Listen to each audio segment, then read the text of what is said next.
Good morning students. आज हम linear equation of one variable की एक्सरसाइज 2.2 का कुछ रिमेनिंग क्वेश्चंस के बारे में डिस्कस करेंगे। ऑलरेडी हमने इससे रिलेटेड 2 वीडियो अपलोड कर दी हैं।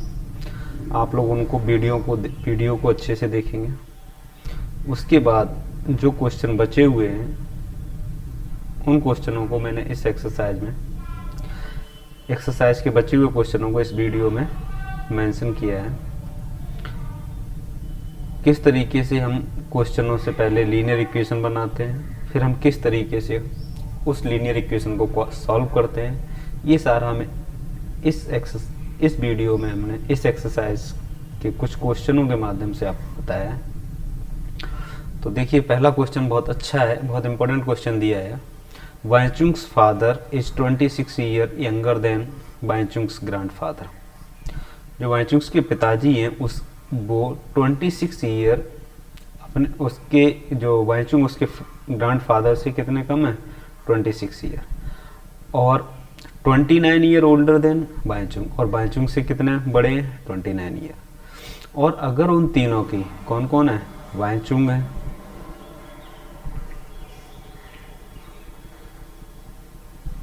उसके फादर हैं, और कौन है, ग्रैंडफादर।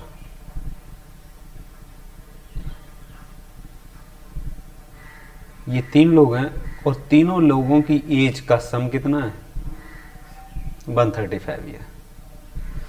तो हम इस तरीके के क्वेश्चनों को सबसे पहले कैसे हम उसकी लीनियर इक्वेशन फ्रेम करेंगे, उसके बाद हम किस तरीके से उसको सॉल्व करेंगे। तो सबसे पहला काम हमारा देखो क्या दिया है यहाँ पर। जो वाइचुंग फादर है, हमें क्या निकालना है, what is the age of each one of them. सभी की हमें एज बतानी है। तो क्या करेंगे, हम कंसीडर कर लेंगे लेट एज ऑफ फादर की एज क्या कंसीडर कर लें, x ईयर। ऐसा हमने इसीलिए किया कि फादर की एज का रिलेशन उस वाइचुंग के भी साथ है और उसके ग्रैंडफादर के भी साथ है। अब उसने क्या कहा, Baichung's father is 26 year younger than Baichung's grandfather. अब जो उसके पिताजी हैं वो ग्रैंडफादर से कितने छोटे हैं, 26 ईयर। और अगर उसके फादर की एज अगर x ईयर है तो उसकी ग्रैंडफादर की एज कितनी हो जाएगी, x + 26। उसके पिताजी जो हैं वो अपने उसके ग्रैंडफादर से कितने छोटे हैं, x + 26 ईयर्स। तो अभी फादर की एज अगर प्रेजेंट एज हम जो कंसीडर किए हैं वो क्या एज कंसीडर की है, प्रेजेंट एज, और ये भी ग्रैंडफादर की प्रेजेंट एज है। तो प्रेजेंट एज ऑफ फादर कितनी है, x ईयर, तो ग्रैंडफादर की एज कितनी हो जाएगी, 26 ईयर। फिर उसने क्या कहा है, जो उसके पिताजी हैं वाइचुंग से कितने बड़े हैं, 29 ईयर्स ओल्ड। तो इसका मतलब वाइचुंग अपने पिताजी से 29 ईयर छोटा होगा। तो हम उसे क्या लिख सकते हैं, x - 29 ईयर। क्या लिख सकते हैं, x + 29 ईयर। तो ये तीनों चीज समझ में आई। फादर की एज कितनी है, x ईयर। अब फादर से जो वाइचुंग है वो कितना है, 29 ईयर छोटा है, तो कितना हो गया, x - 29। और जो उसके ग्रैंडफादर उसकी एज क्या होगी, x + 26। और अगर इन तीनों को हम ऐड कर देते हैं, मीन्स x - 29, क्वेश्चन में क्या कहा है, the sum of the ages of all the threes, सभी का सम x - 29 + x + 26, तीनों का सम कितना हो जाता है, 135 ईयर। तीनों का सम कितना हो जाता है, 135 ईयर। मीन्स x - 29, x + 26 और x, इन सबको ऐड करेंगे तो कितना आ गया, 3x - 29 + 26 कितना हो गया, -3 = 135। तो 3x = कितना आ गया, 135 + 3 मीन्स 138, और x = कितना आ गया, 46। मीन्स जो फादर की एज निकली वो कितनी निकली, 46 ईयर। अब फादर की एज तो 46 ईयर निकली, फादर से वो कितना छोटा है, उसका वाइचुंग 29 ईयर। तो वाइचुंग की एज कितनी हो जाएगी,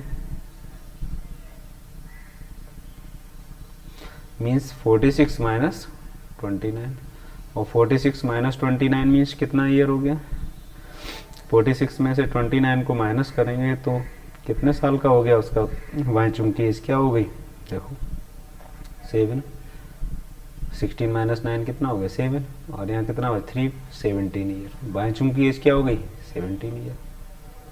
अब उसके ग्रैंडफादर की एज किसकी निकालनी है? ग्रैंडफादर। ग्रैंडफादर के लिए क्या कहा है कि वो कितना है? 20x + 26। तो x कितना निकला? 46 + 26 कितना हो गया? 72 ईयर्स। तो ग्रैंडफादर की एज कितनी हो गई? 72 ईयर्स। वाइचुंग कितने साल का हो गया? 17 ईयर का। और उसके फादर की एज क्या हो गई? 46। तो हम इस तरीके से इक्वेशन को फ्रेम करते हैं और उसके बाद सॉल्व करते हैं। देखिए कुछ और question. Next, 15 years from now Ravi age will be 4 times his present age. What is present age? क्या पूछिए? रवि की प्रेजेंट एज बतानी है, क्या होगी? तो क्या करना है? जो हमसे पूछा उसको कंसीडर कर लेते हैं। Let present age of Ravi, present age of Ravi, और प्रेजेंट एज ऑफ रवि कितनी है? x year.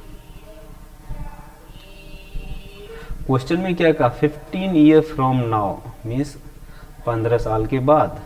क्वेश्चन में क्या कहा? After 15 year. क्या कहा है? आफ्टर 15 ईयर मीन्स या 15 साल के बाद। 15 साल के बाद रवि की एज क्या होगी? 15 साल के बाद रवि क्या हो जाएगा? x + 15 ईयर का हो जाएगा। कितना बड़ा हो जाएगा? x + 15। तो जो रवि की एज होगी 15 year from now, Ravi age will be 4 times his present age. Question में क्या कहा है? जो रवि की एज 15 साल के बाद होगी उसकी प्रेजेंट एज के 4 टाइम्स होगी। प्रेजेंट एज कितनी है? x, और 15 साल के बाद उसकी एज कितनी हो जाएगी? x + 15 years. तो x + 15 ईयर्स जो एज होगी वो रवि से कितनी होगी? 4 टाइम्स। इसको हम सॉल्व करेंगे तो 15 = कितना हो जाएगा? 4x - x मीन्स 3x = 15, और x = 15 को 3 से डिवाइड करेंगे, कितना आंसर आ जाएगा? 5। तो x की वैल्यू कितनी आ गई? 5 ईयर। मीन्स रवि की प्रेजेंट एज कितनी है? 5 ईयर। समझ में आया कैसे करना है, कैसे स्टेटमेंट लिखना है? हमको स्टेटमेंट कैसे बनाना है? हमने क्या कंसीडर किया? Let present age of Ravi. 15 years के बाद उसकी एज कितना हो जाएगा? 15 साल बड़ी हो जाएगी। रवि का एज 15 साल के बाद ज़्यादा हो जाएगा, x + 15 ईयर हो जाएगा। तो जो 15 ईयर के बाद x + 15 ईयर हो जाएगी वो प्रेजेंट एज के 4 टाइम्स होगी। क्या होगी? 4 times. Okay, now next question. A rational number is such that when you multiply by 5/2 and add 2/3 to the product you get -7/12. What is the number? बहुत अच्छा question है। क्या कहा? एक रैशनल नंबर बताना है, उसमें 5/2 से मल्टीप्लाई करें और उसमें 2/3 को ऐड कर दें, तो आंसर कितना मिल जाता है? -7/12। एक रैशनल नंबर को 5/2 से मल्टीप्लाई करें, उसमें 2/3 को ऐड कर दें, तो हमारा आंसर कितना आता है? -7/12। तो देखो कंसीडर कर लेते हैं। लेट रैशनल नंबर, क्या कंसीडर कर लें? Rational number. हमने क्या कंसीडर कर लिया? x। अब क्वेश्चन में क्या कहा है? Multiply it by 5/2 means x को किससे मल्टीप्लाई कर दें? 5/2 से। एंड ऐड 2/3, कितना ऐड कर दें? 2/3। आंसर कितना हो जाता है? -7/12। इसको अगर सिंप्लीफाई करेंगे क्या आएगा? देखो 5x/2, ये 2/3 को राइट हैंड साइड शिफ्ट कर देंगे तो कितना हो जाएगा? -7/12 -2/3। एलसीएम लेके सॉल्व करेंगे, एलसीएम 12 आ गया, तो -7, 3 4 जा 12 और 4 2 जा 8। मीन्स आंसर कितना आ गया? -15/12 = 5x/2। और अगर इसको सिंप्लीफाई करते हैं तो x = कितना आएगा? देखो -15/12 × 2/5। सॉल्व करेंगे तो 5 3 जा 15, 2 6 जा 12, 3 2 जा 6। मीन्स आंसर कितना आ गया? -1/2। x की वैल्यू कितनी आ गई? -1/2। तो हम सबसे पहले हमने क्या कंसीडर किया, कोई रैशनल नंबर x है, किससे मल्टीप्लाई करना है 5.2 से, 5.2 से मल्टीप्लाई कर दिया, क्या ऐड करना है 2/3 ऐड कर दिया, आंसर कितना आना चाहिए -7.2 आंसर आ गया। तो इस तरीके से हम क्वेश्चंस की लीनियर इक्वेशन फ्रेम करेंगे वर्ड प्रॉब्लम से और उसके बाद उसको सिंप्लीफाई कर देंगे तो आपको आंसर मिल जाता है। नेक्स्ट क्वेश्चन बहुत अच्छा क्वेश्चन है, बहुत इंपॉर्टेंट क्वेश्चन है, पेपर में भी पूछा जाता है इस टाइप का क्वेश्चन। तो देखो क्वेश्चन क्या है, अच्छे से करना, पेपर में आने के बहुत ज़्यादा चांसेस हैं इसके। Lakshmi is a cashier in a bank, bank में एक कैशियर है, सी हैज करेंसी नोट, उसके पास नोट जो है 100 रुपए के, 50 रुपए के और 10 रुपए के हैं। उन नोटों का जो रेशियो 2:3:5 दिया है और उसके पास टोटल कैश कितना है 4 लाख रुपीज़। तो ये बताना है कि 100 रुपए के नोट उसके पास कितने हैं, 50 रुपए के नोट कितने हैं और 10 रुपए के नोट कितने हैं। उसके पास टोटल कैश कितना है 4 लाख रुपए, उसमें 100 रुपए के नोट हैं, 50 रुपए के नोट हैं और 10 रुपए के नोट हैं। और जो उसके पास नोट का जो रेशियो दिया वो रेशियो क्या है 2:3:5। तो देखो कैसे हम इसको सॉल्व करेंगे, किस तरीके से हम इस चीज़ को डिक्टेट करेंगे, कैसे लीनियर इक्वेशन फ्रेम करेंगे, उससे कैसे फिर जितना 100 रुपए का नोट है 50 रुपीज़ का 10 रुपीज़ का कैसे फाइंड आउट करेंगे।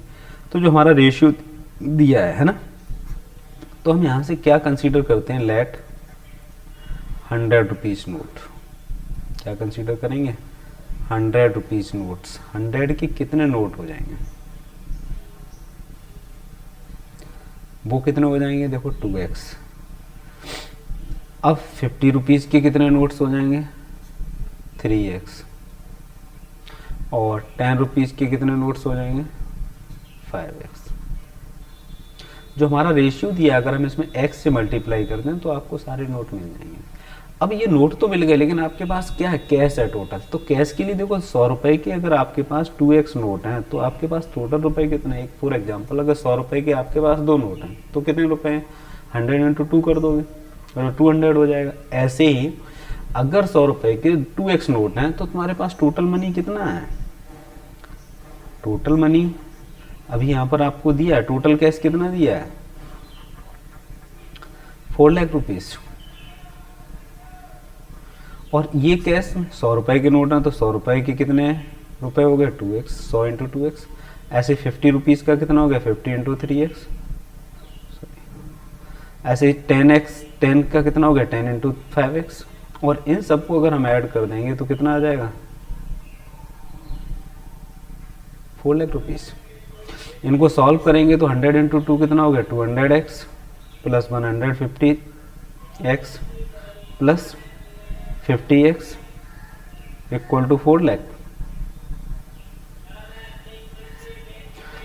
सिंप्लीफाई करेंगे तो कितना आ गया 400x equal to, now x equal to 4 lakh upon 400। और अगर सिंप्लीफाई किया तो हमारा आंसर कितना आ गया 1000 रुपीज़, ओह सॉरी 1000। x की वैल्यू कितनी निकली 1000। अब x हमारा 1000 निकला है, इसका मतलब 2 रुपीज़ के नोट कितने होंगे 2 × 1000 मीन्स 2000। 50 रुपीज़ के नोट कितने होंगे 3 × 1000 मीन्स 3000। 10 रुपीज़ के नोट कितने होंगे 5 × 1000 मीन्स कितना हो गया 5000। तो ये तो 100 रुपीज़ के नोट हैं, ये 50 रुपीज़ के नोट हैं और ये 10 रुपीज़ के नोट हैं। तो हम इस तरीके से इस क्वेश्चन को सॉल्व करेंगे। नेक्स्ट क्वेश्चन देखिए, आप लोगों ने ये क्वेश्चन पूछा भी था कुछ बच्चों ने, बहुत अच्छा क्वेश्चन है। ये दोनों लगभग क्वेश्चन नंबर 14 और 15 मिलते जुलते क्वेश्चन है, थोड़ा सा चेंजेज है तो इसीलिए मैंने दोनों क्वेश्चनों को यहाँ कंसिडर किया है। I have a total of 300 rupees 300 in a coin, है ना, उसके पास टोटल रुपए कितने हैं 300 रुपीज़। उसमें कॉइन जो है वो 1 रुपीज़ कॉइन, 2 रुपीज़ कॉइन और 5 रुपीज़ कॉइन है। जो 2 रुपए के कॉइन है वो 3 टाइम्स ऑफ ₹5 कॉइन और टोटल कॉइन्स कितने उसके पास 160। तो how many coins of each denomination, ये बताने हैं कि कितने कितने 1 रुपये के कॉइन कितने होंगे, 2 रुपये के कॉइन कितने होंगे, 5 रुपये के कॉइन कितने होंगे। तो हम इसमें सबसे पहले ये कंसीडर कर लें, लेट 5 रुपीज़ कॉइन्स, 5 रुपये के कॉइन कितने हैं x। अब यहाँ एक condition, number of 2 rupees coins 3 times the number of rupees 5 coins, means 2 रुपये के कॉइन है ना, 2 रुपीज़ कॉइन्स वो कितने हैं 3 टाइम्स ऑफ 5 रुपये, मीन्स कितने हो गए 3x। अब क्या बचा 1 रुपये के कॉइन, और टोटल कॉइन है कितने 160। अब 5 रुपये के कॉइन x हो गए, 2 रुपीज़ के कॉइन 3x हो गए, तो 1 रुपये के कॉइन कितने बचे 160 माइनस 4x। अरे 5 रुपये के कॉइन और 2 रुपये के कॉइन ऐड करके माइनस कर दो तो 1 रुपये के कॉइन मिल जाएंगे तुम्हें। अब उसके पास टोटल मनी कितना है 300 रुपीज़, टोटल जो मनी है वो कितना है 300।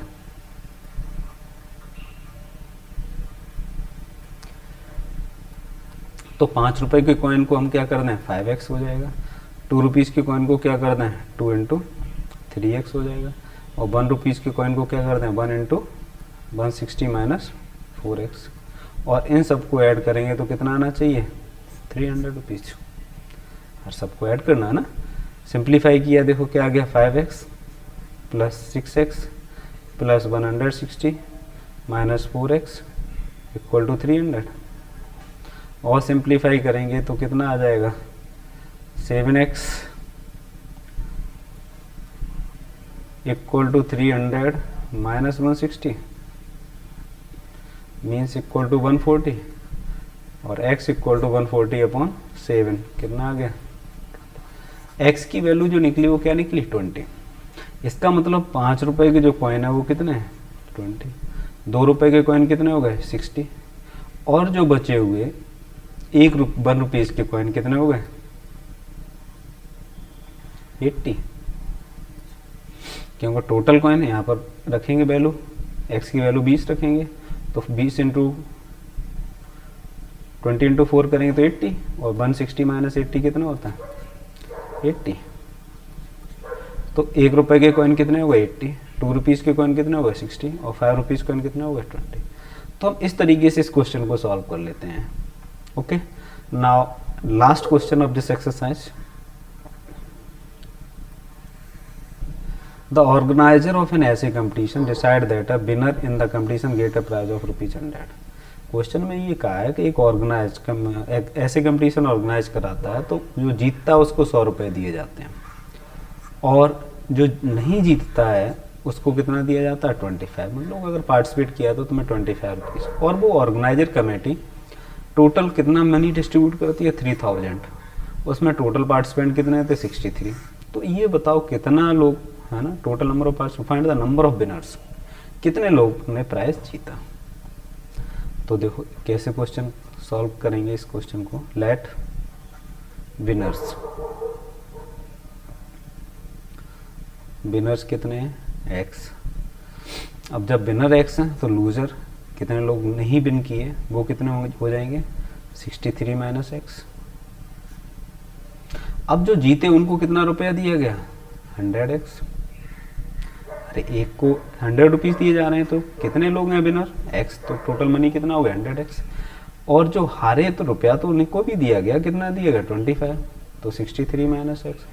तो ये जो मनी मिला वो किसको मिला विनर को, और ये किसको मिला जो लूजर। दोनों को अगर ऐड करें तो टोटल मनी उसने कितना डिस्ट्रीब्यूट किया 3000 रुपीज़। इसको सिंप्लीफाई कर लेंगे तो 100x प्लस 25 इंटू 63 कितना हो जाएगा, अगर इनका मल्टीप्लाई करेंगे 63 इंटू 25,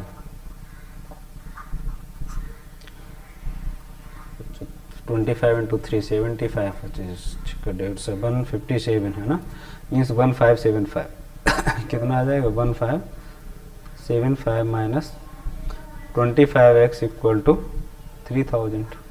और अगर हम इसको सिंप्लीफाई करते हैं means 75x equal to 3000 minus 1575, 1575 means कितना हो गया 1425। So 75x equal to 1425 upon 75, sorry यहाँ से 75 इधर आ जाएगा, इसको कैंसिल करेंगे तो हमारा आंसर कितना आएगा 19। अगर आप डिवाइड करोगे कितना आंसर आएगा 19। तो जो x की वैल्यू निकली वो क्या निकली 19।